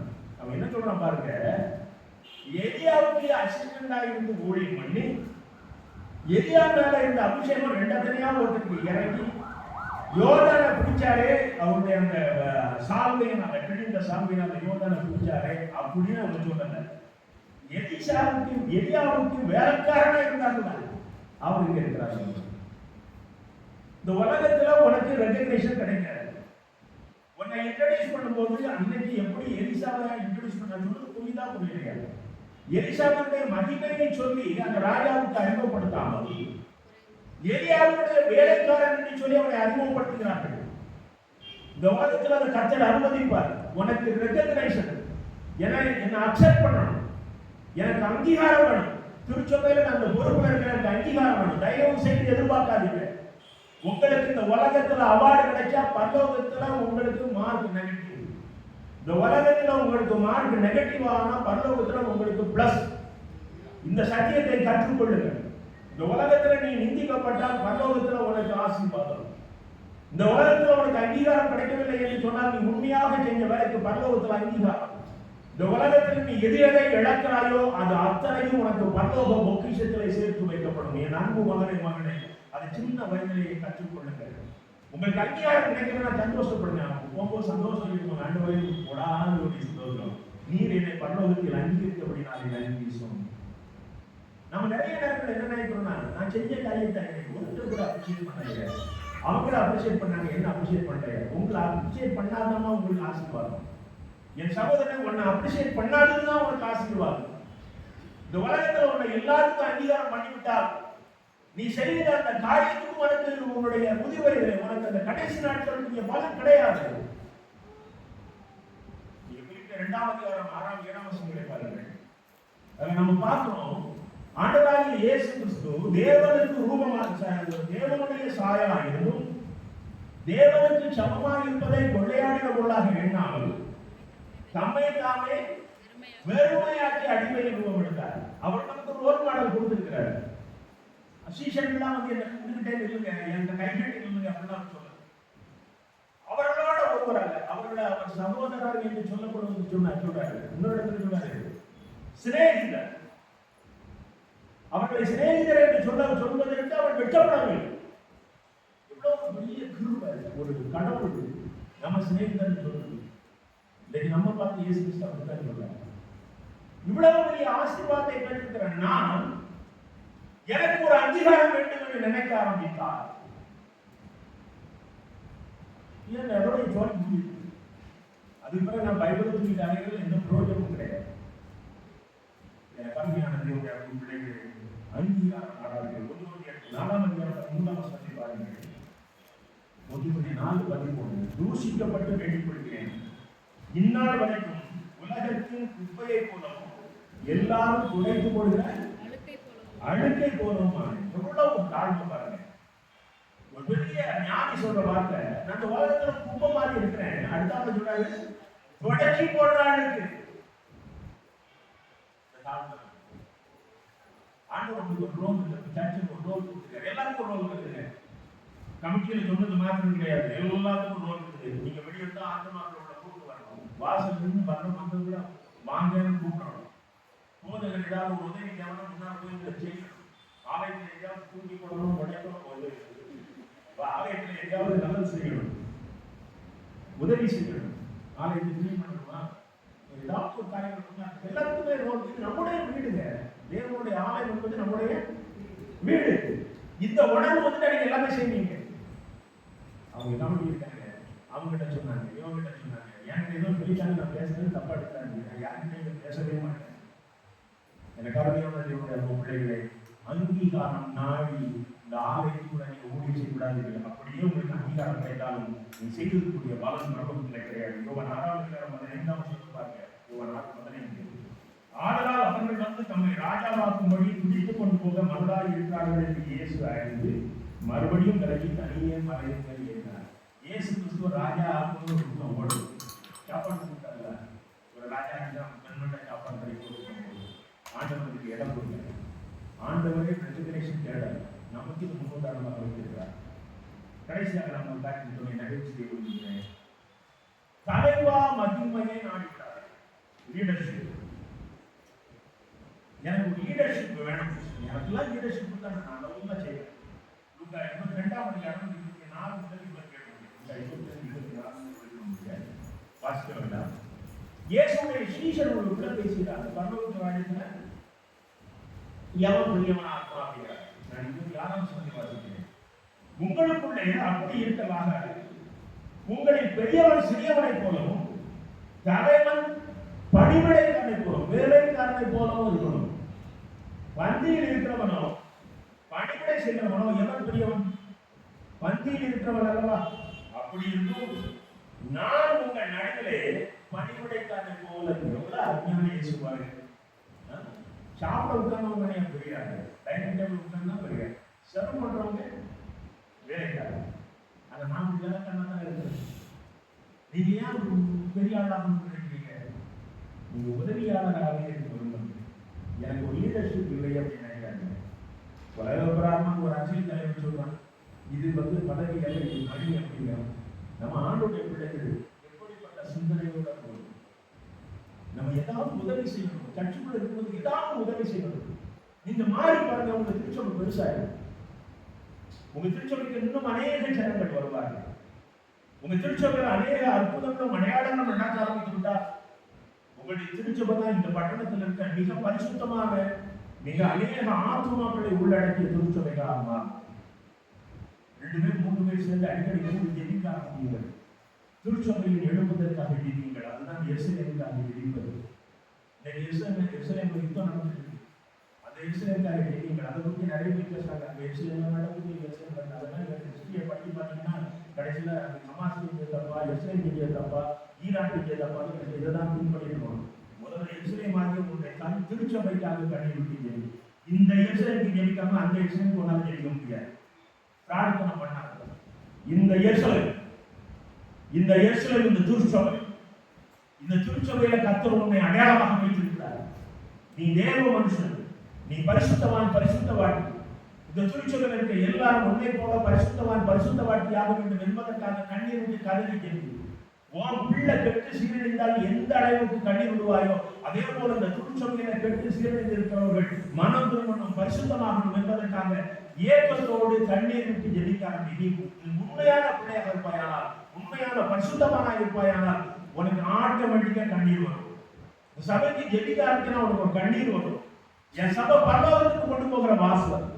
இந்த சபையில நீ இல்லை, நீ எத்தனை சபைக்கு போனாலும், நீ பிறந்து வளர்ந்த சபையில கற்றுக் கொடுத்த சத்தியத்தை உதறி விடுவாயானால் நீ பரலோகத்துக்கு போக முடியாது. எனக்கு கருமையான தேவனுடைய அன்பு பிள்ளைகளே, இந்த திருச்சபையிலே பரிசுத்தத்தை கற்றுக்கொள்ளுங்கள். நேரம் ரொம்ப ஆயிடுச்சு. 2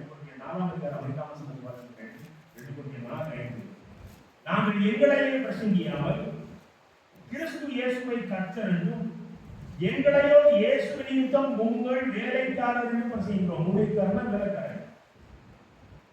2 பாருங்கள். இந்த ஊழியம் குற்றப்படாதபடிக்கு நாங்கள் யாரொன்றிலும் இடரை உண்டாக்காமல் எவ்விதத்தினாலேயும் எங்களை தேவ ஊழியக்காரர்களாக விடுதலை பண்ணுகிறோம். ரொம்ப அருமையான ஒரு வசனம். இந்த திருச்சபை ஊழியம் குற்றப்பட்டு போகாமல் நாங்கள் யாருக்கும் இடர்லாக்க கூடாது. இந்த திருச்சபையில பொறுப்பேற்கிறவர்களே நல்லா கவனி. சண்டே ஸ்கூல் டீச்சரா இருந்தால் அந்த சின்ன பிள்ளைகள் ஓட்டது சத்தியம் கற்றுக்கொள்ளணும். இன்றைக்கு வரைக்கும் என்னுடைய சண்டே ஸ்கூல் ஓய்வு நாள் ஆசிரியரை நான் மறக்க மாட்டேன். இன்னைக்கு எஃப்எம்பியில இருந்து வெளியேறி ஒரு எக்ஸாம் நடத்துவாங்க உடனே கிங்ஸ்லி அருணோதயகுமார் அவர் எனக்கு பாட்டேன் இடையில வருவாங்க. என்னுடைய சண்டே ஸ்கூல் டீச்சரா விஸ்வவாணியிலிருந்து ஆரம்ப நாட்களில் விஸ்வவாணி இந்த நாட்களில் தமிழ்நாட்டு பொறுப்பாளராக மறைத்து போனார். பூமி நாட்கள் ஒரு அண்ணன், அவர் எனக்கு சண்டே ஸ்கூல் டீச்சர். விஸ்வவாணியில் பிரபாகரன் ஒரு அண்ணன் இருந்தாரு. அவர் கொரோனா காலத்தில் மறைத்து போனார். அவர் ஒரிஜினல் விஜயராஜ் பிரபாகர், அவர் எனக்கு சண்டே ஸ்கூல் டீச்சர். எனக்கு அருமையான தேவனுடைய அன்பு பிள்ளைங்களே, அவங்க எல்லாரும் பரிசுத்தமா. உன் பிள்ளை சொல்லணும், இந்த அக்கா எனக்கு சண்டே ஸ்கூல் எடுத்தாங்க, அவங்க ஒரு பரிசுத்த வாட்டின்னு இந்த உலகத்தில் அவங்க ஒரு நாள் சாட்சி கொடுக்கணும். வாரிபரியத்தின் பொறுப்பாளராகிய அந்த பிள்ளைகளுக்கு இடமும் உண்டாக்கிறார்கள். உன் நடவடிக்கைகள் இடமும் உண்டாக்கி விடக்கூடாது. திருச்சபையில முன்னால் இருக்கிறால் யாரும் இடம் உண்டாக்கிடக்கூடாது. திருச்சபையில பொறுப்புங்க வந்துட்டுன்னா பயபக்தியோட இருங்க. என்னை பார்க்கறவங்க யாரும் இடம் அடைந்து விடக்கூடாது. எனக்கு அருமையான தேவனுடைய அன்பு பிள்ளைகளே, இன்னைக்கு ஆண்டவருக்கு ஒப்பு கொடுங்க. ஆண்டவரே என்னை பரிசுத்தம் எல்லாத்தையும் எடுத்துக்கணும். எல்லாரும் எடுத்துக்கணும். கர்த்தர் நம்மை பரிசுத்தம், கர்த்தர் நம்ம பரிசுத்தப்படுத்தணும். யாருக்கெல்லாம் பரலோகம் போகணும்னு ஆசை இருக்குது? கொஞ்சம் கனவுல ஊழிக்காங்க. நான் பரலோகம் போகணும்னு எனக்கு ஆசை இருக்கு சொல்லி.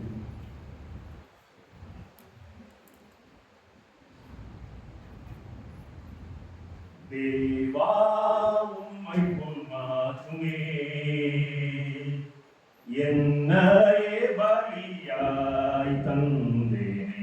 தேவா உம்மை போல் மாற்றுமே என்னையே பலியாய் தந்தேனே. தேவசாயம் நானும் அடைய உம் வார்த்தையாலே சுத்தப்படுத்தும். தேவசாயம் நானும் அடைய உம் வார்த்தையாலே சுத்தப்படுத்தும். உந்தனின் பாதையில் அனுதினம் செல்ல, உந்தனின் பாதையில் அனுதினம் செல்ல உம்மாவியாலே பலப்படுத்தும். தேவாவும் சித்தம் செய்யாருமே. அல்லேலூயா. என் அன்பு தகவலே உங்களை காண்பவரே, அருமையான நாளின் காலவரைக்காக நாங்கள் நன்றி செலுத்துகிறோம். உங்களுடைய ஆலயத்தில் வந்து அமர்ந்திருக்கிற நாங்கள் பரிசுத்தவான்கள், பரிசுத்தமாகும்படி அழைக்கப்பட்டவர். நாங்கள் தேவனுடைய மனுஷர். இந்த ஊருக்கு நாங்கள் செல்லும் பொழுது எங்களை பார்க்கிறவர்கள் எங்களுடைய தேவனுடைய மனுஷி என்று அழைக்கிறது. எங்களை பரிசுத்தவான்கள் என்று அழைக்கிறார்கள். எங்களுடைய பிரபுத்த முறைகள் எல்லாத்தையும் அழைத்து இந்த நாள் முதல் நாங்கள் பரிசுத்தத்தை கொஞ்சம் கொஞ்சமாக வளர்வதற்கு முயற்சி. இந்த கேம்பஸ்ல இருக்கிற ஒருத்தர் கூட கடந்து போகிறார்கள். எல்லாரையும் பரிபூர்ண பரிசுத்தமாக மாற்றுங்க. எல்லாரையும் பரிபூர்ண பரிசுத்தமாக மாற்றுங்கப்பா. எங்கள்ல இருக்கிற மாய்மாலத்தை அகற்றி போடுங்க. எங்கள்ல இருக்கிற அங்கீகாரம் தேடுகிற அந்த குணத்தை அகற்றி போடுங்க. எங்கள்ல இருக்கிற அந்த தலைமைத்துவ நாட்டத்தை எங்கள்ல இருந்து அகற்றி போடுங்கப்பா. தாழ்மையினால் எங்களை நிரப்புங்க. தாழ்மையினால் எங்களை நிரப்புங்க. ஆண்டவரே, நாங்கள் உம்மோடு அதிக நேரம் செலவழிக்கிற உம்முடைய பாதங்களை காத்திருக்கிற அனுபவத்துக்குள் கடந்து செல்கிற கிருபையை தாங்கப்பா. என் அன்பின் ஆண்டவரே, இந்த நாளை எனக்கு ஆசீர்வதித்து தந்தபடியாலே நன்றி சுவாமி. களத்தில் இருக்கிற அருமையான திருச்சுமை பிள்ளைகளை தாழ்த்தி ஒப்புக்கொள்கிறேன். உலக பிரகாரம் அவருடைய தேவைகள் எல்லாமே சந்தியும். இந்த அருமை பிள்ளைகள் தன்னுடைய தேவைகளுக்காக உலக மனிதனிடம் கடன் இயங்கக்கூடாது. உங்களுடைய ஐஸ்வர்யத்திலிருந்து எல்லாரையும் ஆசீர்வதிங்க. இந்த கேம்பஸ்குள்ள இருக்கிற எல்லாரையும் ஆசீர்வதிங்க. ஒரு செழிப்பை கொடுப்பீராக. ஆண்டவரே, நாங்கள் உலக பொருள்களுக்காக ஆண்டவரே நாங்கள் கவலையோடு உட்காரக்கூடாது. நான் இயேசுவிடத்திலே வார்த்தைக்கு உட்காருவேன், அவர் என்னுடைய உலக தேவைகளை பார்த்துக் கொள்வார் என்ற ஒரு தைரியத்தோடு அமர்படியான கிருபையை கொடுங்கப்பா. அருமையான போதுகிற ஐயாவுக்காக, ஊழியம் செய்கிற அம்மாவுக்காக, அவருடைய அன்பு பிள்ளைகளுக்காக தெரிவிக்கிறேன். தேவனுடைய விசேஷித்த ஆசீர்வாதம் ஐயா குடும்பத்தில் கடந்து வரட்டும். இந்த திருச்சபையில பொறுப்பாளர்களாக இருக்கிற எல்லாருடைய குடும்பங்களுக்காக நன்றி சொல்கிறேன். ஊழியத்தை உண்மையோடும் வாஞ்சியோடும் செய்கிற பிள்ளைகளை ஆசீர்வதியும். மகிமையின் பிரசனத்தினால் நடக்கும். சண்டே ஸ்கூல் குட்டி பிள்ளைகளை ஆசீர்வதியும். வாலிப பிள்ளைகளை ஆசீர்வதியும். வயோதிகளுக்கு நல்ல சுகம் பலன் ஆரோக்கியம் கொடுங்கப்பா. எல்லா காரியங்களையும் கருத்து கொடுக்கிறேன். இயேசு கிறிஸ்துவின் மூலம் வேண்டிக் கொள்கிறோம்.